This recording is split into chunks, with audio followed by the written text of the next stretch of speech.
What? What? What the hell is this? Harumph. I didn't get a harumph out of that guy. Give the governor harumph. Harumph! You watch your ass. I see you shiver with anticipation.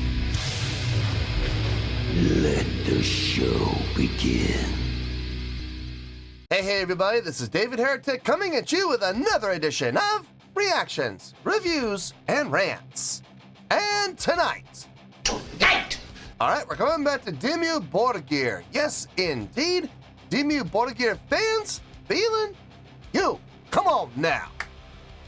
Here we go. Before we go any further, for those of you who are feeling inclined to doing all of the clicks and the likes and the bibbidi bob, do me a favor, before you do all that stuff, please watch the whole video first, okay? Give me a chance to actually earn those clicks and likes. Now, after the video's done, still feel like doing all those clicks and likes, then by all means, feel free to click away. This comes as a request from Hamish Alexander, and this is actually Hamish's prioritized request for the month of June for being a silver tier member on the Patreon page. So, here you go, Hamish. Hope you enjoy the show, man.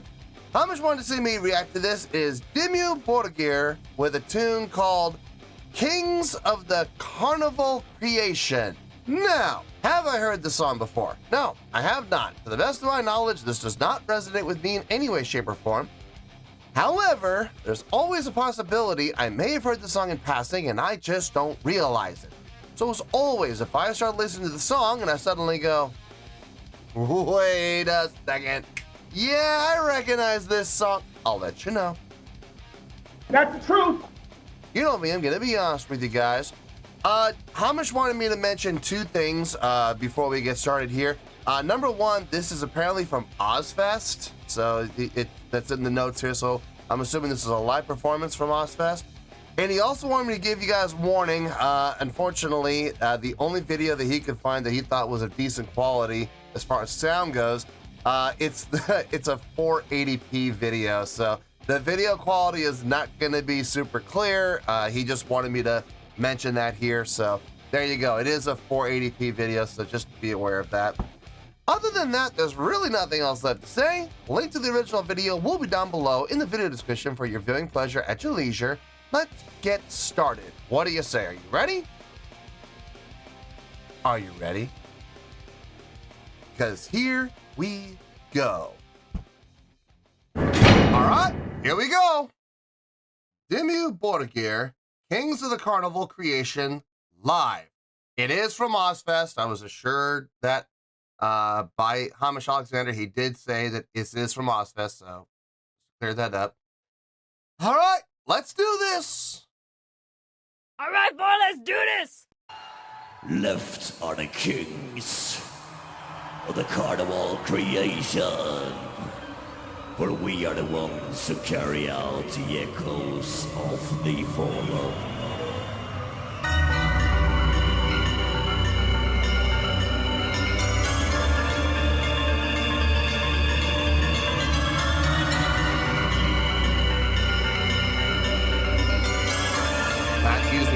Using actual keyboard. Nice.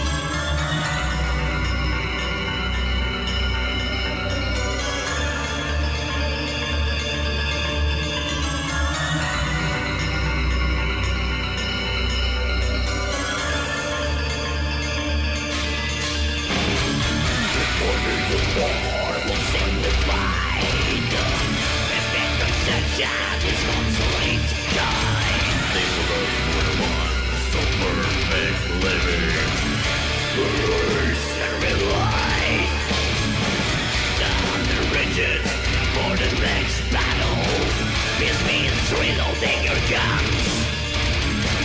The love of life is elation in the skies. Carnival Creation, born and done.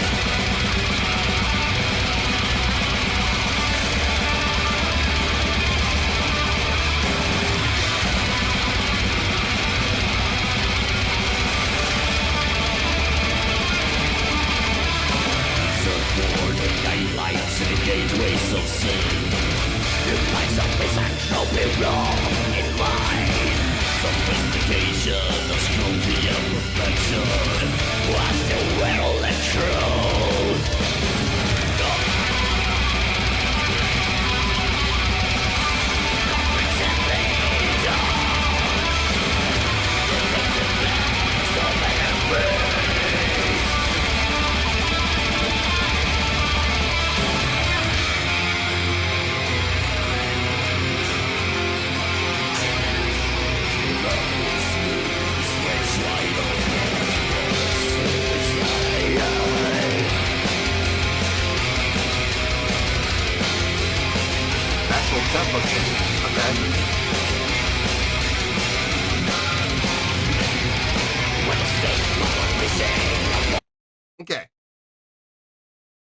the first,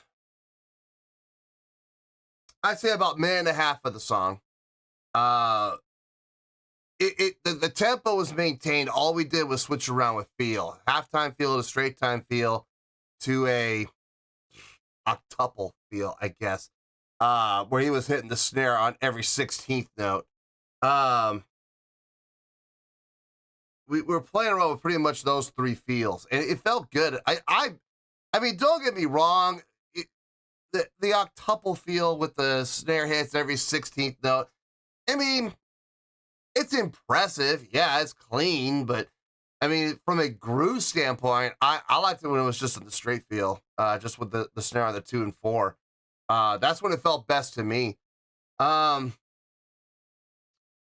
Switching gears now, actually switching tempo, interesting approach. Not unheard of, but not very common. I gotta say, the intro being done by an actual keyboard player and not relying on track, I can absolutely appreciate that. It's nice to see, bands that actually keep everything organic. So I gotta give them props for that as well. Let's keep going. Let's see where this goes.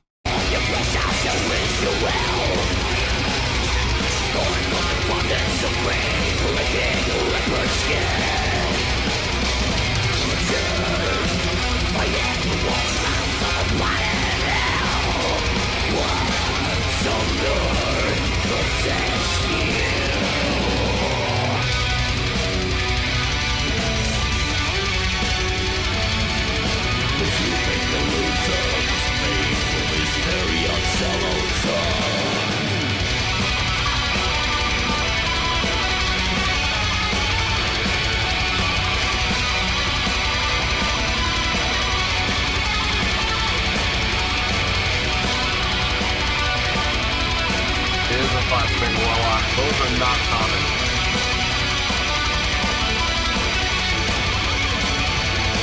Nice.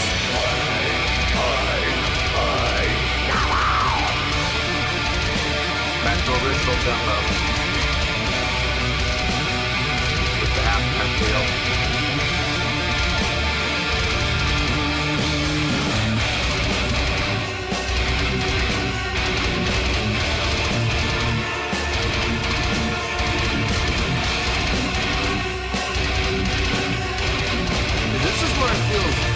This is where it feels the most natural to me, is right here. We went back to the original tempo, and we're in that straight ahead feel with the snare hits on the 2 and 4. This is where it feels probably the most groove heavy, as far as, or at least where the groove feels the strongest, is here. At least to me it does. I don't know about everybody else, but at least to me, I feel the groove in its strongest form here. The switching with the tempo. I mean, I don't have a problem with it. I don't have an issue with it.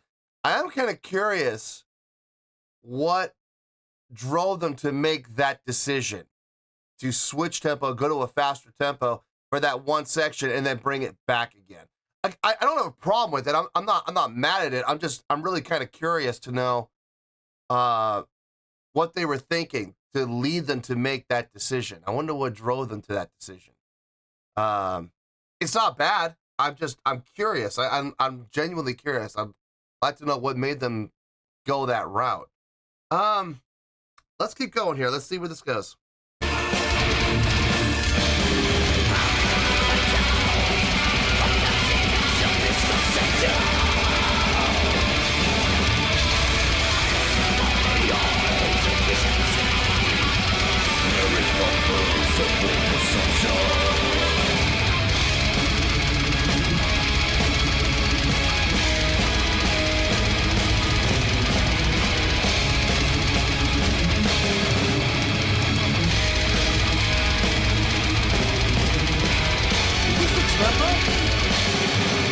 Again?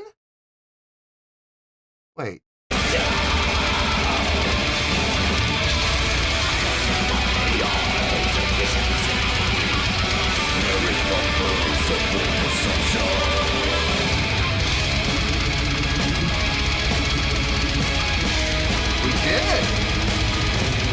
So tempo increased again. Okay.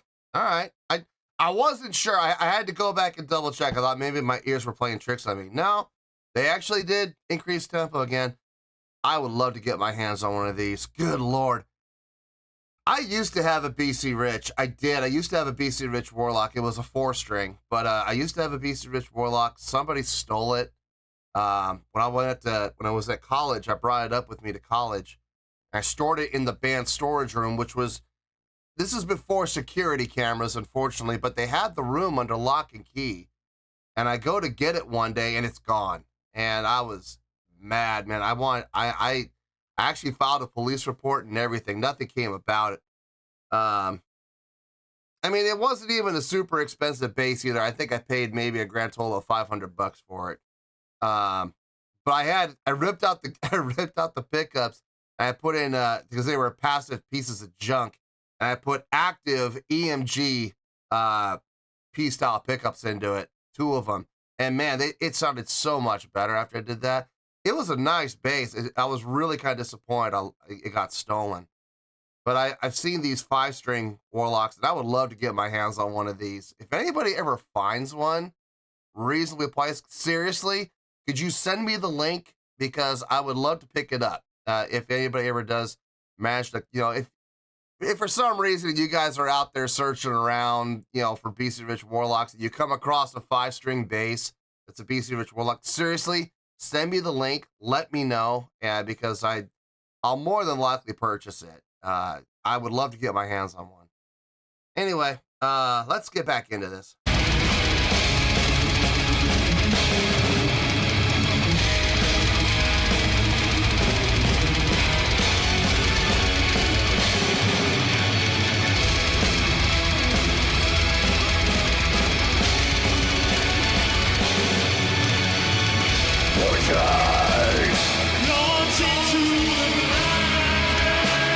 That is Celerondo.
Tempo again.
That seems to be the question of the day with this song. Where are we going to go next? Every time they finish a phrase, it's like we can feel a shift, but we got to know, is it a tempo shift? Is it a feel shift?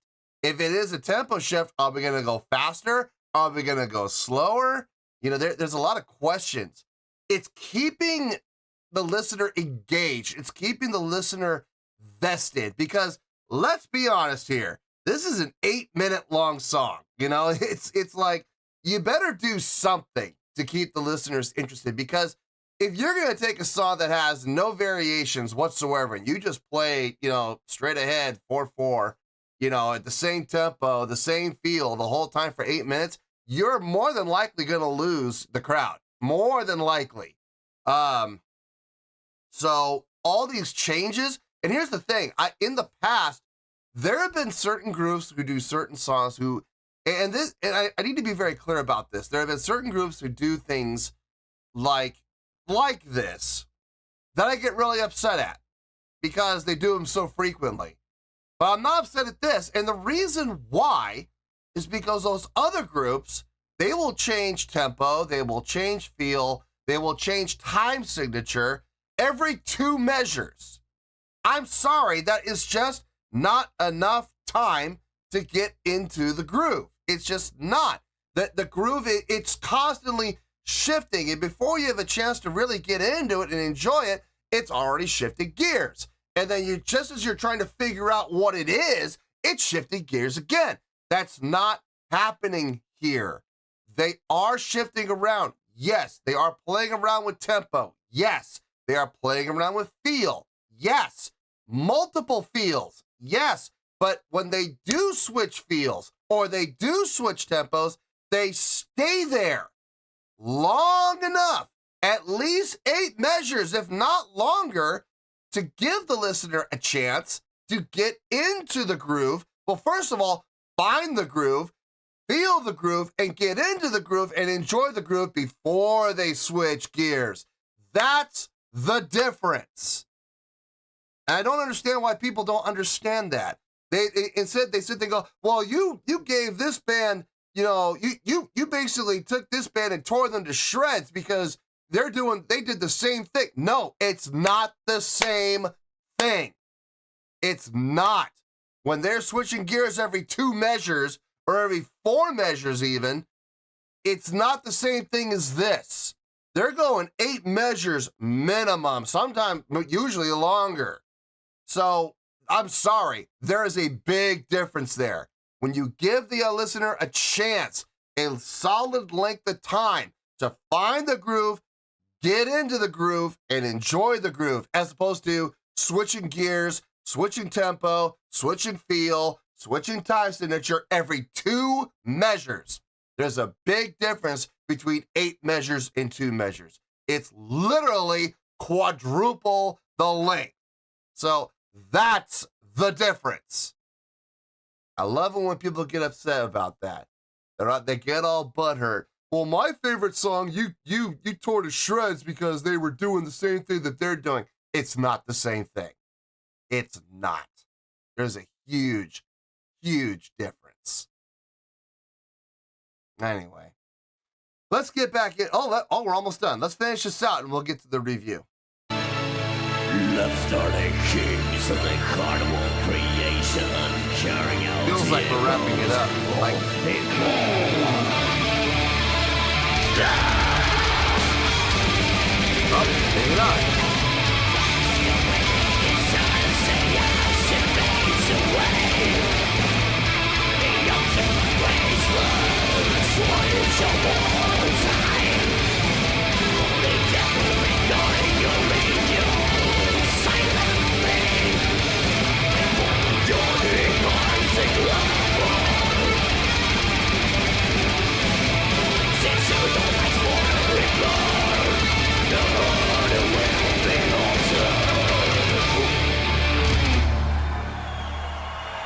Thank you very much. Ending in 6/4. That was interesting. I like that. Switch it. One last switch up. But again, see, there's an example. They did switch up to 6/4. Yeah, they did. But they did that 6/4 for how many measures, though?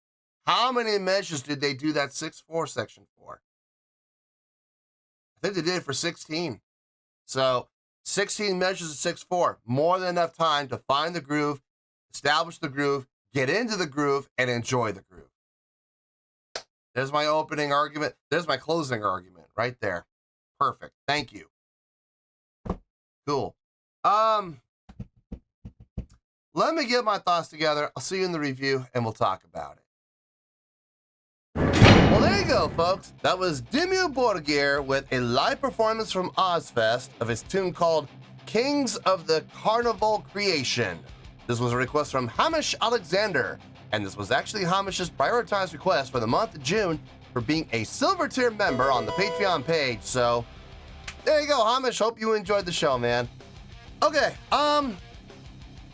took me a little while to think about this one, if I'm being honest, because I kept wrestling with the score. It kept going up and then going down, and then coming up and then going down, and then coming up and then going down. I don't like the tempo of the song and the feel of the song.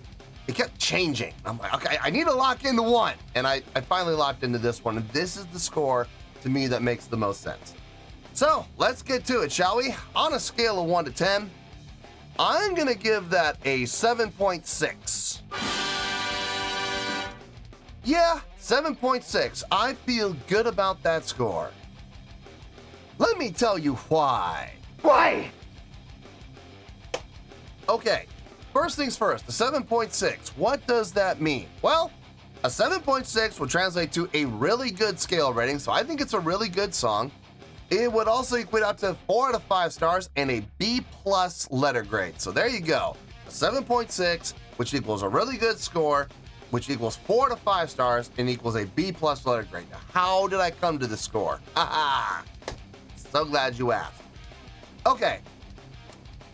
There were some things in this that made sense. There were some things in here that didn't make sense necessarily, but I want to be very clear. I didn't hear anything in the song that sounded bad.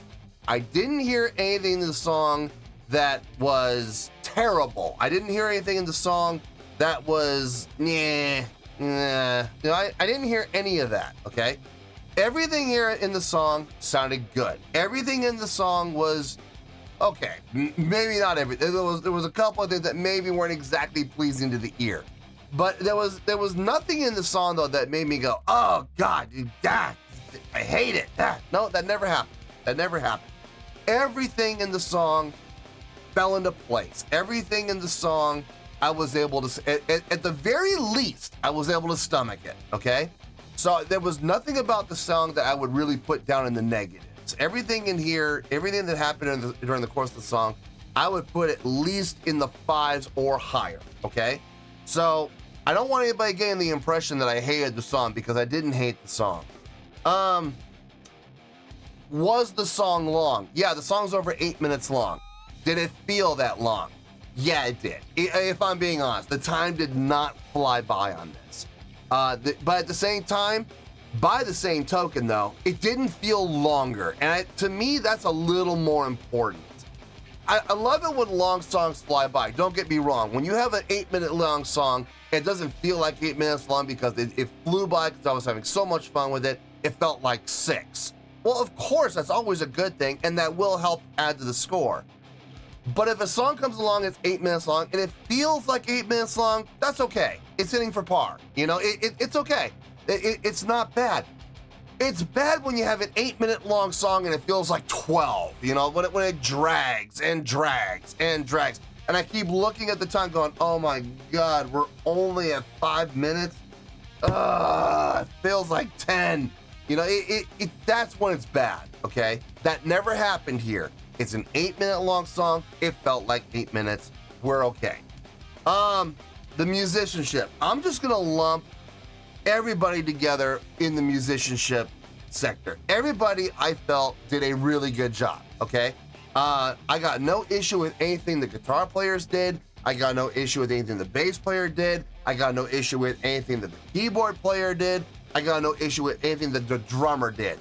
Musicianship-wise, everybody was really good across the board. I got no issue with it whatsoever. Everybody sounded like they did a fine job. Vocally, okay, here we go. This is one of the things I wasn't necessarily the biggest fan of, but I get it. I can stomach it. I'm okay with it. I just wish it had been a little bit different. The clean vocal versus the grit and growl vocal, the balance, okay? You've heard me talk about this in the past. I don't mind grit and growl vocals. I don't. I just prefer melodic singing. And when you have melodic singing with grit and growl vocal, I think that's the best combination. I will say though, the balance in this song, let's be honest here, it was 90% grit and growl, 10% melodic singing. I would have really liked to have seen that margin just come a little closer. It doesn't have to be dead even. It doesn't have, okay. Would I prefer that? Sure, I would absolutely prefer that. I would actually honestly prefer a little more melodic singing than grit and growl. That's my personal favorite. But, you know, even if it was here, you know, let's say 30-70 or even better, 60-40. 60% grit and growl, 30 and 40% melodic singing. Or I could even go 70-30 on that. 70% grit and growl, 30% melodic singing. I would have been much better with that. But we only had 90-10. And it's like, a little off balance there. It almost makes you wonder why they even bothered putting the clean vocal in there anyway. I mean, that's all they were gonna do was just that one section. I almost have to ask the question, why bother, you know? Did I appreciate it? Yes, I absolutely appreciated it. And I gotta tell you, I think the bassist, I think the bassist did a fine job with it. That's why I honestly wish we had done more, because he did such a great job with it. And it really helped kind of deliver a nice break from the pure grit and growl that we were hearing. I definitely appreciated it. I enjoyed it. I wish there was more of it. But it is what it is. And like I said, it in the context of the song, it does make sense, so I'm not mad at it. I personally wish there'd been a little more on the melodic singing. The grit and growl vocal was well done. I'm not mad at the grit and growl vocal. It was done well. Good technique was being used. You can hear that he's got a lot of experience using grit and growl because it was cleanly done. It was properly done, supported, executed well.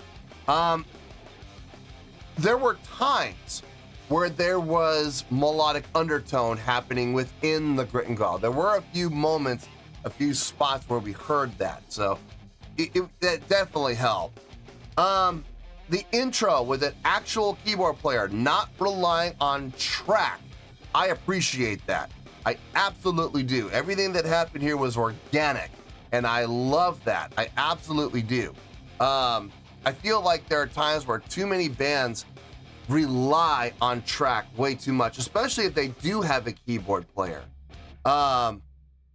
It always kind of bugs me when I see a band that does have a keyboard player and they have a keyboard intro, but it's track, and the keyboard player is not even standing near his keyboard, which is good. I'm glad he's not pretending.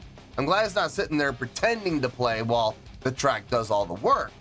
I appreciate the honesty, but at the same time, if you have a keyboard player and you're gonna do a keyboard intro, why don't you just let the keyboard player play the intro? That doesn't make sense. But they played it this time, so I was happy about that.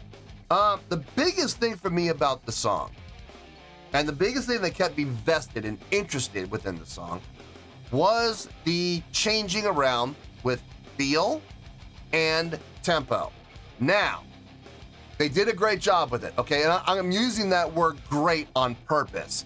They did a great job utilizing multiple feels and even multiple tempos. We heard several different tempos. It wasn't just like they were going back and forth between two. No, if I'm not mistaken, I heard 4 distinctly different tempos utilized within the entire course of the song, which I absolutely appreciate. And they did a great job transitioning between the two. My question is this, and this is not a criticism, I'm just curious. I would really like to know what their thought process was when it came to making the decisions to do those tempo switches and those feel changes. I'm really curious. I'd like to know where their thought pattern was. Like, what were they thinking about? What were they trying to convey by doing all of those tempo changes and doing all of those feel changes? I'm not mad at it, okay? I want to be very clear about that. I have been very upset with other bands in the past who do tempo changes or feel changes frequently. But there's the key word.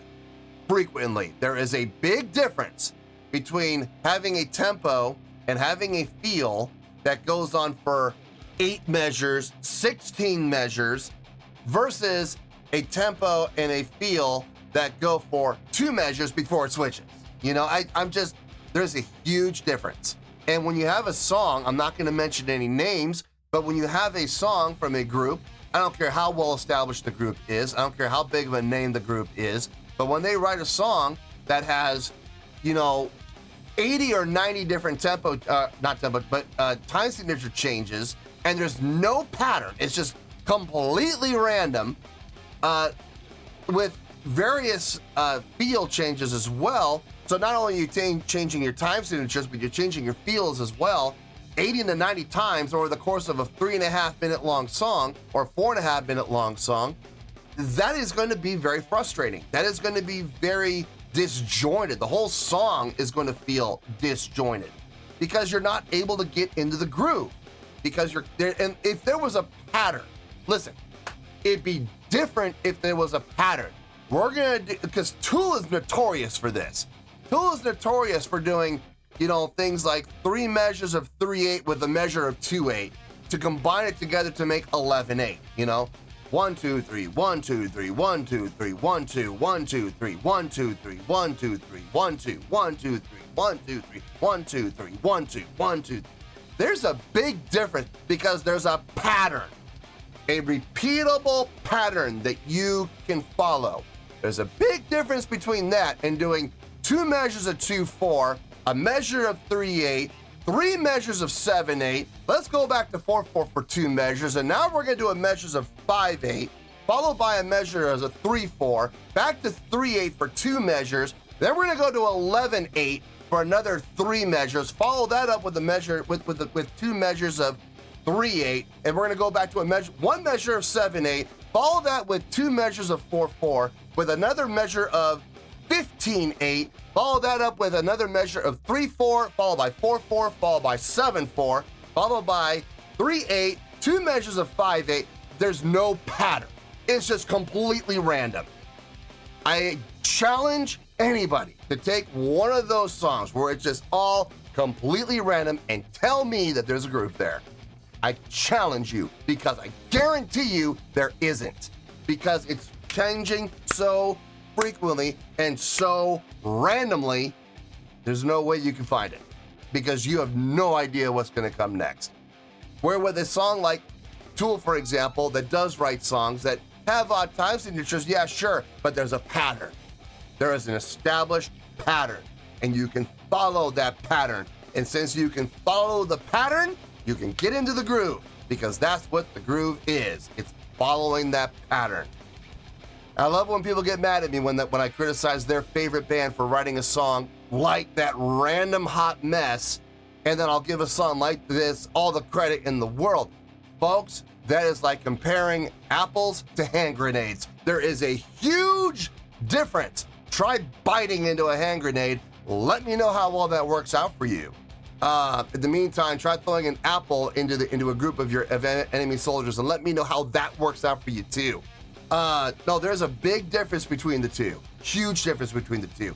These guys did it smartly. They did it intelligently. They gave it a chance. They gave every single phrase a chance to get you an opportunity to find the groove and get into the groove and enjoy the groove before they would decide to switch up gears. Whether it be a tempo change or a feel change, didn't really matter. They never really changed time signature except for the very end. It was 4/4 through the entire song, except for the very end where they switched to a 6/4. But even when they changed to 6/4, they were in 6/4 for 16 measures. More than enough time to figure it out, find the groove, get into the groove, and enjoy the groove. And there is my closing argument. I don't need to say anything else, in all honesty. They did a great job with that. I didn't always understand why. I didn't understand the reasoning why they would do it. And I'm really curious to know why. But they did it well, and it sounded good. And more importantly than anything else, They made it long enough. They made each phrase long enough to get the listener into it and give the listener a chance to sink into the groove and enjoy it before they would switch gears again. I thought they did a great job with that. And that's honestly one of the main reasons why we're at a 7.6. They did a fine job with that. I had no issue with it whatsoever. So I think overall, they did a really good job with the song. If I'm being honest, the live show wasn't terribly impressed with it. They looked good. The stage presence was there, yes. Stage energy, yeah, I'll give it to them. Stage interaction, no, there really wasn't any stage interaction at all. Crowd interaction, sort of. I saw moments where, you know, like one of the guitar players would leer into the crowd and look into the crowd and maybe point into the crowd. So I'll give it to them, but it was slim. Showmanship was pretty good. I mean, I wasn't terribly thrilled with it.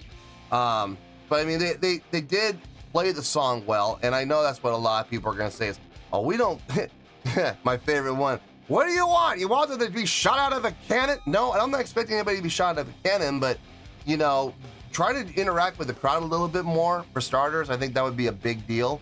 And don't be afraid to interact with each other on stage. I didn't see any of that, so. No, but I mean, overall, the overall presentation, taking everything into account, 7.6. I feel good with that score, and that's where we're going to stay. So let's wrap everything up here in a nice shiny bow, shall we? We got 7.6, really good skill rating, 4 to 5 stars, and a B+ letter grade. Take your pick, I don't care, whichever one of those floats your boat. Final word, final score, I have spoken. Well, that's going to do it for this edition of Reactions, Reviews, and Rants. Hope you all enjoyed the show. Hopefully I was able to entertain you. If I was able to put a smile on your face and brighten your day, I did my job, and I'm so glad I could do it. If you guys feel like joining the fan base, go ahead and click on that button down there. If you guys want to like the video, go ahead and like the video. If you guys want to ring the bell, go ahead and ring the bell. It honestly doesn't make any difference at all to me, but if you guys feel like doing these things, well then by all means, feel free to do so. Well, that's going to do it for tonight, folks. Thank you very much for watching, and as always, this is David Heretic signing off, reminding you to stay fabulous and support each other. Later. Peace.